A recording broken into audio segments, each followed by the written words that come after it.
안녕하세요. 저는 곧 내년이면 40대 중반을 바라보는 평범한 남자입니다. 힘들었던 시간들을 다른 분들의 사연들을 보며 울고 웃곤 했는데 오늘은 저의 이야기를 한번 해드려 볼까 합니다. 글에 재주는 없지만 지금에서야 이렇게 글로 저의 긴 이야기를 써 내려갈 수 있네요. 저는 남들이 말하는 지극한 모태솔로라고 하죠. 모쏠이었습니다. 경상도 마산에서도 아주 끝자락에 있는 동네에 태어난 저는 지금의 자리에 오기까지 참 많은 노력을 했네요. 전교에서 1, 2등을 놓치지 않고 꼭 서울로 상경하리라는 마음을 먹고 그렇게 열심히 살아온 결과 수능날 거의 만점을 받았고 그렇게 꿈에 그리던 법대에 입학을 하게 되었어요. 대학교 입학날 저희 부모님이 정말 많이 우셨습니다. 그렇게 시골 촌놈이었던 저는 서울에 상경하게 되었고 그렇게 저의 대학 시절이 시작되었죠. 대학 시절은 생각보다 더 재밌는 일이 참 많았어요. 모르는 것들을 알게 되고 또 새로운 친구들을 사귀어 저는 그렇게 열심히 대학 생활도 하고 군 생활도 했죠. 그러다 제 오랜 꿈이었던 변호사 시험을 보게 되었고 그렇게 합격을 했습니다. 오랫동안 제 뒷바라지를 해주시던 부모님께 드디어 효도를 하는 날이 왔다고 생각했었습니다. 제가 처음 변호사 사무실로 출근하던 날 저희 어머님께서는 동네 백화점에 가서 가장 좋은 양복을 하나 맞춰 저에게 선물하셨답니다. 어머님, 아버님 쓰는 거에는 매일 돈 아까워하시면서 제 학비며 제가 변호사가 되기까지 70대가 넘은 연세신데도 불구하고 늘 열심히 일을 하셨죠.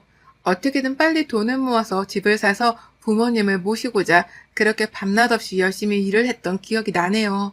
그러다 보니 여자친구를 사귀는 법도 잊어버릴 정도로 살았는데요. 어느 날 저희 사무실 선배 변호사가 저에게 물어오더군요. 김변, 이번에 소개팅 한번 안 할래? 김변 맨날 일만 해서 결혼 못할 것 같아. 좀 연애 좀 해. 아, 제가 소개팅 이런 거 한 번도 안 해봐서요. 에이, 그럼 한번 해봐. 우리 와이프 친구인데 김변보다 2살 정도 나이가 많지만 괜찮은 사람이야. 또 우리끼리만 알지만 거기 집이 엄청 건물 땅 부자라고 하더라고. 그렇게 선배 변호사 권유에 저는 난생 처음 소개팅을 하게 되었어요. 재판에 나갈 때보다 더 떨리는 마음으로 호텔 커피숍에 앉아서 기다리는데 저는 그때 이렇게 호텔에서 먹는 커피가 비싼 줄 처음 알았네요. 약속 시간이 지난 몇 분 후에 어떤 단발머리의 여성분이 저에게 말을 물어오더라고요. 김민호 변호사님 맞으시죠? 네. 안녕하세요. 제가 김민호입니다. 안녕하세요. 이세연이에요. 오래 기다리셨어요? 아닙니다. 그렇게 제 첫 소개팅은 땀을 범벅이 되었지만 처음 만난 세연 씨는 참 잘 웃고 따뜻한 사람이더라고요. 저에게 과분할 정도로 정말 좋은 사람이라는 생각이 들더군요. 그렇게 일주일에 몇 번씩 만나니 나중에 세연 씨가 저에게 묻더군요. 변호사님, 저 어때요? 라고요. 너무 놀라 저도 모르게 좋습니다. 라는 대답과 함께 우리는 그렇게 사귀게 되었고 정말 서로 열렬하게 사랑해 결혼까지 꼴이나게 되었습니다. 세연 씨네 집에서는 저희 집이 많이 탐탁해 하지 않았지만 세연 씨가 너무 완강하게 나온지라 그렇게 허락을 받고 결혼을 하게 되었습니다. 사회생활을 오래 하지 못했던 저라 열심히 모아둔 돈으로 그렇게 서울의 작은 평수라도 전세라도 얻으려고 열심히 알아보는데 어느 날은 장인어른이 되실 분이 저를 따로 부르더군요. 저를 부른 내용은 서울에 있는 세연씨 명의로 된 아파트가 강남에 있으니 거기에 들어가서 신혼살림을 하라고 하시더군요. 저는 지금 제가 모은 돈과 대출 조금 더 받으면 서울에 아파트 전세를 갈 수 있다고 말씀드려도 세연이 고생시키지 말라고 하시더군요. 당연히 마음이 좋지 못했지만 제 자존심보다는 세연 씨가 조금 더 편안하게 살기를 바랬기 때문에 장인어른께 많은 돈은 아니지만 그럼 이 돈이라도 받아달라고 말씀드렸습니다. 그렇게 제가 모은 돈 전부를 드리고 강남에 있는 아파트에서 우리는 신혼살림을 시작하기로 했어요. 그렇게 결혼을 하고 많은 분들의 축하를 받았지만 한쪽으로는 마음이 참 불편했습니다. 제가 생각한 것보다 세연 씨네 집은 훨씬 더 잘 사는 분들이었고 그에 비해 저희 집은 아버지는 택시기사에 저희 어머니는 작은 식당을 운영하셨거든요. 제 동생은 아직 대학교도 졸업 못한 학생으로 세연 씨네 집에 비하면 저희 집은 정말 한없이 초라해 보였죠. 그럴 때마다 세연 씨는 저에게 늘 저의 마음만 보고 사랑했다고 이야기를 해줬지만 저의 자격지심은 늘 쌓여만 갔어요. 그렇게 결혼 생활을 했고 어느 날은 부모님이 저희 집에 오신다고 하셨던 날이었어요. 여보, 오늘 어머니랑 아버지가 서울에 올라오신다고 하는데 내가 좀 늦게 끝날 것 같아. 터미널로 마중 나갈 수 있어요? 물어보니 흔쾌히 다녀온다고 하더라고요. 빠르게 일을 마치고 집으로 돌아왔고 와이프는 주방에서 허둥지둥 대고 있고 어머니 아버지는 그런 세연 씨를 못마땅한 듯 쳐다보고 있더라고요. 무슨 일인지 연유를 물으니 와이프가 요리를 하다가 차 시간보다 조금 늦게 왔는데 그 일로 어머니 아버지가 많이 언짢으셨다고 해요. 자기를 무시하는 건 아니냐고 하실 정도로 와이프한테 이야기했다고 하는데 제가 그래서 자초지종을 설명하고 그렇게 넘어갔죠. 그렇게 밤늦게 와이프에게 저도 모르게 조금 화를 내고 말았어요. 여보, 내가 그렇게 부탁했는데 좀 시간 좀 잘 맞춰서 가지 그랬어요? 어머니, 아버지가 마음이 많이 그러셨을 것 같아요. 라고요. 와이프는 미안해요, 여보. 내가 열심히 한다고 했는데 시간을 못 보고 요리하느라 그랬어요. 화 풀어요. 제가 어머님, 아버님에게도 따로 말씀드릴게요. 하더군요. 그렇게 그 일이 넘어가고 그 다음날 와이프가 어머니, 아버지에게 많이 미안했는지 백화점에 가서 쇼핑도 해드리고 용돈도 넉넉하게 드려 버스 타시는 곳까지 잘 모셔다 드렸다고 하더군요. 그래도 고마운 마음이 들더라고요. 그렇게 처음 맞는 설날이 되었고 바쁜 와중이지만 처음 설날이라 와이프랑 이것저것 좋은 것들을 싸들고 내려갔어요. 결혼하고 처음 가는 고향이라 설레기도 했고 오랜만에 고향 친구들을 만날 걸 생각하니 기분도 좋더라고요. 오랜만에 내려간 고향에서는 여러 친척분들이 모여 계셨고 친구들 또한 다 같이 모여 재밌는 시간을 보냈답니다. 그렇게 명절 당일에 밥을 먹고 와이프 친정으로 올라가려는데 갑자기 저희 어머니가 급제를 해서 움직일 수 없다고 하시는 거예요. 아픈 어머니를 두고 차마 갈 수가 없어 어머니에게 양해를 구하고 그 다음날 가는 걸로 이야기를 했죠. 그렇게 그 다음날 서울로 올라가 와이프 친정으로 찾아뵈니 장인어른이 잔뜩 화가 나 있더라고요. 처음 명절인데 그래도 얼굴은 비춰야 하는 게 아니냐고요. 저는 어머니가 아파서 차마 올라올 수 없었다 이야기를 하고 그렇게 똥 씹은 표정으로 밥도 먹는 둥 마는 둥 하다 집으로 왔어요. 근데 와이프에게 자꾸만 화가 나더라고요. 저도 모르게 장인어른은 왜 나를 못 잡아먹어서 난리이신 거냐고 내가 우리 집이 돈도 없고 백도 없어서 무시하는 거냐고 소리를 벌컥 냈죠. 그때부터였을까요? 와이프가 어느 순간부터 잠을 잘 자지도 잘 먹지도 못하더군요. 저는 다이어트를 늘 하는 사람이라 그런 거보다 했죠. 하지만 어느 날은 그런 와이프가 꼴보기가 싫더라고요. 마음은 안 그러는데 자꾸만 와이프를 보면 저도 모르게 다른 여자들과 비교하게 되고 연애 때 그렇게 예뻐 보였던 얼굴이 지금은 예뻐 보이지가 않는 거예요. 저는 그렇게 마음이 많이 돌아섰고 어느 날부터는 집에 들어가기가 싫더군요. 회사가 끝나면 친구들을 만나 끝까지 술을 마시다 집에 가기도 하고 또 어느 날은 혼자서 호텔에서 자고 그렇게 지낸 지 석 달 정도가 되니 와이프가 무슨 일 있냐고 되묻더군요. 그냥 그런 말을 대꾸조차 하고 싶지 않아 아무 일 없다고 신경 쓰지 말라고 했어요. 그러나 어느 날 어머니가 아무 말도 없이 서울에 올라오셨다고 하시네요. 제가 재판이 있어 갈 수 없어 와이프에게 부탁하고 집으로 가니 저희 어머니께서 와이프에게 노발대발 하고 있더라고요. 어머니 무슨 일이세요? 아니 요망한 게 자꾸만 내가 못 먹는 음식을 가져다 주는데 지금 무시해서 이러는 거냐? 상에 있는 음식을 엎으면서 막 소리를 고래고래 지르시더라고요. 와이프는 그런 게 아니라고 그저 울고만 있고 저는 와이프한테 도대체 어머니도 제대로 못 모시고 뭐 하는 거냐고 집에서 매일 빈둥빈둥 놀면서 어머니 비위 한번 못 맞추냐고 소리치고 어머니랑 저는 밖으로 나왔어요. 그렇게 어머니 비위도 맞춰드리고 백화점 가서 쇼핑도 함께 해드리고 집에 왔더니 와이프가 아까 어머니가 엎었던 음식들을 다 닦고 치우고 있더라고요. 꼴도 보기 싫어 바로 씻고 방에 누워 잠을 청하고 있었죠. 갑자기 와이프가 들어오더니 어머니가 저를 싫어하시는 것 같아요. 제가 잘해드리려고 해도 제가 못마땅하신 것 같아요. 라고 하는데 저도 모르게 너무 화가 나서 와이프를 콱 하고 밀쳤어요. 무슨 소리를 하는 거냐. 도대체 우리 어머니가 너를 왜 싫어하겠냐? 네가 싹싹하지도 못하고 매일 실수만 하니 너를 싫어하는 거 아니겠냐? 결혼을 했으면 결혼한 도리를 해야 하면서 집에서는 하루 종일 뭐하고 있냐? 그럴 거면 나가서 일을 해라. 소리를 고래고래 질렀죠. 와이프는 상처받은 얼굴로 저를 쳐다보았지만 저는 아랑곳하지 않고 이야기했어요. 와이프의 순수함과 착한 마음씨에 결혼했는데 이제는 그런 것도 보이지가 않더군요. 그러나 다시 명절이 되고 와이프와 어쩔 수 없이 다시 고향으로 내려갔어요.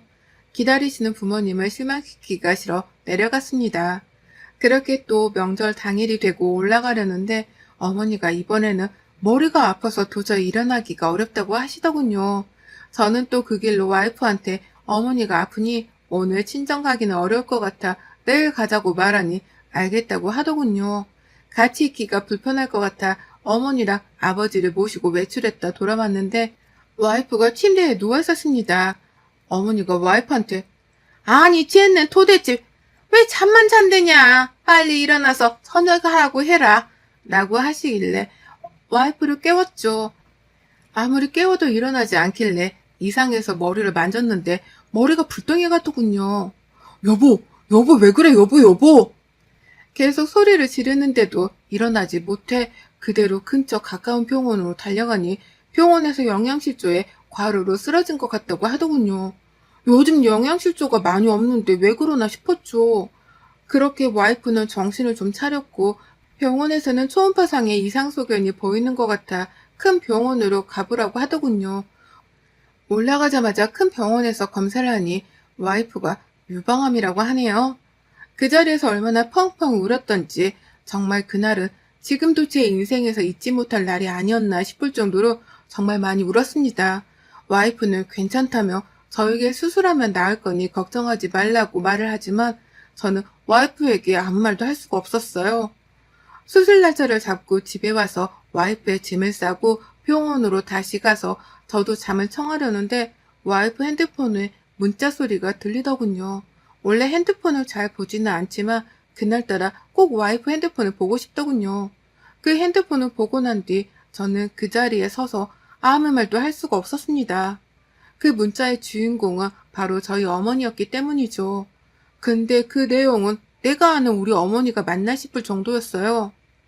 와이프에게 네가 그렇게 약해서 우리 아들 앞길 망치지 말라고 얘기도 못 갖는 몸이 어디서 자꾸 주제넘게 아들을 넘보냐. 그럴 거면 위자료 왕창 주고 이혼해줘라. 이런 내용이었던 것 같아요. 바로 어머니께 전화해서 물어볼 수가 없어 우선 그 문자를 캡처해서 제 핸드폰으로 보내놨어요. 그렇게 와이프 핸드폰에 있는 어머니 문자를 보니 그야말로 가관이더군요. 욕만 쓰지 않았지 와이프한테 저랑 헤어지라는 내용이 가득했어요. 너만 없었으면 더 좋은 와이프 만나서 행복했을 거다. 네가 놔줘라. 우리 가문대를 끊으려고 하냐. 이 말부터 시작해서 별말들을 다 하셨더라고요. 저는 지금까지 저희 어머니 아버지를 올곧은 분들이라 생각하며 그렇게 살았습니다. 누구에게 싫은 소리 못하시는 분들로 평생을 살았다고 생각했지만 와이프 문자 속에 있는 저희 어머니는 제가 지금까지 알고 있던 어머니와는 다르더군요. 와이프가 얘기 문제로 정말 많이 스트레스를 받아 했는데 저는 천천히 갖자고 말했고 와이프는 늘 아이가 생기지 않나 스트레스를 받아 했었죠. 그러다 제가 밖으로 나돌기 시작했고 와이프는 그런 저의 마음을 알면서도 기다려 주었더라고요. 하염없이 잠자는 와이프를 보니 내가 도대체 무슨 생각을 한 건지 알 수가 없었어요. 그런 저는 어머니에게 찾아갔고 어머니는 그런 문자 보낸 적 없다고 끝까지 잡아떼더라고요. 저는 소리를 질렀죠. 어떻게 이렇게까지 행동하실 수 있냐고요. 저 변호사라는 직업 빼고 아무것도 가진 게 없다고요. 지금 집도 와이프가 자기 집인데도 불구하고 제가 자존심 상할까봐 제 명의로 바꿔주고 충분한 돈이 있음에도 제 자존심 때문에 제가 주는 돈으로만 사는 사람인데 어떻게 이러실 수가 있냐고요. 집안에 있는 보이는 것들은 다 던졌어요. 무슨 정신으로 그랬는지 정말 어머니도 많이 놀랐었겠죠. 우는 어머니를 뒤로하고 저는 서울로 돌아와서 와이프에게 물었어요. 우리 엄마가 힘들게 하진 않냐고 물으니 와이프는 그런 거 없다고 잘해주신다고 웃으며 이야기하더군요. 울면서 말했어요. 왜 이렇게까지 거짓말을 하냐고요. 다 알고 있는데 왜 나를 이렇게까지 비참하게 만드냐고요. 와이프는 그제서야 어머님이 자기를 싫어하는지 처음부터 알고 있었대요. 자기가 아무리 잘해도 어머님은 나를 평생 좋아하시지 않을 거라 생각해서 이것도 자기 몫이라고 생각했다고요. 그날 병원에 실려간 이유도 어머니가 일부러 커튼을 떼어놓고 와이프 보고 하게 시키니 하루 종일 밥도 못 먹고 그 무거운 커튼을 다 떼서 청소를 하다가 병이 났더라고요. 저한테는 한마디도 없었고요. 이뿐만이 아니라 매번 명절 때마다 친정에 가지 못하게 하려고 아픈 척 연기를 하셨더라고요. 제가 지금까지 사랑한 분이 맞는지 저는 도저히 믿을 수가 없었어요. 그렇게 와이프는 수술하고 퇴원을 해서 회복을 하고 있는 상태입니다. 저는 하나둘씩 정리를 하고 있는 상태이고요. 저와 결혼으로 어머니는 장인어른한테 가게를 한 채 말씀하셨더라고요. 저희 와이프에 비하면 저는 변호사인데 지금 와이프랑 결혼 안 하면 그쪽 집안보다 난다긴다 하는 사람들이 중매 서주려고 난리를 한다고요. 그러니까 이 정도면 우리 아들이랑 결혼하는 것 치고는 싼 가격이 아니었냐고 하셨다고 하시네요. 장인어른은 할 말이 없으셨지만 자기 딸이 너무 사랑하는 사람이 부모님이라 가게를 차려주셨다고 합니다. 저한테는 말씀을 안 하셨더라고요. 다시 고향으로 가 장인어른이 차려준 가게는 정리를 싹 했습니다. 어머니는 울며 불며 열심히 뒷바라지하고 지금 하는 게 고작 이거냐면서 난리를 치셨지만 제가 어떻게 아들 가지고 장사를 하실 수 있냐고 고래고래 소리를 질렀어요. 사랑해서 결혼했는데 어머니는 자식을 가지고 장사한 거밖에 더 되냐고요. 이제 더 이상 와이프 친정에서 도와주는 일이 없을 거고 저도 마찬가지라고 알아서 사시라고 돌아가시기 전에 한번 뵈러 오겠다고 하고 그렇게 저는 집을 나왔어요. 나오면서 정말 많이 가슴을 치고 울었지만 후회는 하지 않았어요. 지금까지 장인어른이 왜 저를 좋게 보지 못했는지, 와이프가 왜 매일 밥도 못 먹고 잠도 못 잤는지 이제야 알 것 같더군요. 저만 까마득히 모르고 있었어요. 열심히 공부하고 이 자리까지 왔다고 생각했지만 저는 와이프 하나도 제대로 챙기지 못하는 무능한 남편이었습니다. 가게 정리하고 난 돈을 장인어른께 다시 돌려드렸습니다. 무릎까지 꿇고요. 부모님을 대신해 제가 정말 죄송하다고요. 장인어른은 일어나라고 자기 탓이 아니지 않냐고 하셨지만 저는 차마 아무 말도 하지 못했죠. 그렇게 폭풍 같던 시간들이 흐르고 와이프의 회복도 차차 되어가고 있네요. 그 회복 속에서 저는 지금까지 제가 잘못했던 저희 부모님이 잘못했던 일들을 생각하면서 용서를 구하고 있습니다. 어머니 아버지는 매일매일 저랑 와이프에게 전화가 오지만 저는 차단을 한 상태이고 와이프는 그렇게까지 하고 싶지는 않다고 했지만 와이프 전화번호는 제가 바꾸어 놨습니다. 제가 생활비를 끊으니 전화를 하시는 것 같지만 저는 더 이상 생활비라 지원을 할 생각이 없습니다. 제가 모은 돈은 장인어른이 돌려주신 상태라 그 돈은 동생에게 줬습니다. 부모님의 마지막 노후를 위해 제가 해줄 수 있는 마지막이라고 전해달라고 했네요. 지금까지 제가 공부하면서 뒷바라지만 한 값이라고 생각하기를 바란다면서요. 남들은 저에게 그럽디다. 그래도 아무리 자기 부모인데 저렇게까지 등지고 살고 싶냐고요. 모질다고요. 물론 모질고 독할 수 있습니다. 하지만 제가 지금까지 살아온 세상에서는 저는 늘 옳아야 한다고 생각했습니다. 그 옳아야 하는 마음 속에서 와이프를 만나면서 저도 모르는 자격지심이 생겼겠죠. 와이프의 그 넓은 마음이, 그 여유와 배려심이 저를 늘 초라하게 만드는 것 같았습니다. 어머니 아버지가 아닌 사실 제가 더 나쁜 놈이 아니었나 싶을 정도로 저는 참 모질었던 놈이었죠. 저는 와이프가 회복하고 다시 잘 살아가는 모습을 보며 떠날 생각입니다. 아직 와이프를 많이 사랑하고 와이프도 절 많이 사랑한다지만 지금까지 저와 제 가족이 준 상처를 아마 와이프는 평생 잊지 못할 거라 생각합니다. 그리고 어머니 아버지에게 가장 큰 복수는 제가 철저한 혼자가 되는 것이라고 생각합니다. 지금 하루하루 다시 와이프와 연애하는 마음으로 살아가고 있습니다. 회사가 끝나자마자 퇴근을 하면 아직 아픈 몸이지만 저를 배웅하러 나오는 와이프만 보면 늘 마음 한켠이 아려옵니다. 곧 이별을 해야겠지만 그날까지는 지금까지 제가 상처 주었던 일들을 정말 조금이라도, 아주 조금이라도 만회하는 마음으로 살고 있습니다. 부모님은 이제야 포기하셨는지 저에게 더 이상 전화를 하지 않으세요. 아마 돈을 받으셔서 그러시겠죠. 그래서 한동안은 조용하실 것 같네요. 살면서 가장 존경하는 사람이 저희 부모님이었는데 저는 그런 부모님의 실체를 이제서야 알게 되었습니다. 그 실체를 안 이상 더 이상 부모님을 보지 않는 게 맞다고 생각이 들었습니다. 남들은 부르라고 할지 몰라도 저는 와이프에게 속지 않은 마음으로 살아가도록 하겠습니다. 쌀쌀한 날씨 여러분들도 아무쪼록 감기 조심하세요. 여러분의 생각은 댓글로 남겨주세요. 오늘도 시청해 주셔서 정말 감사합니다.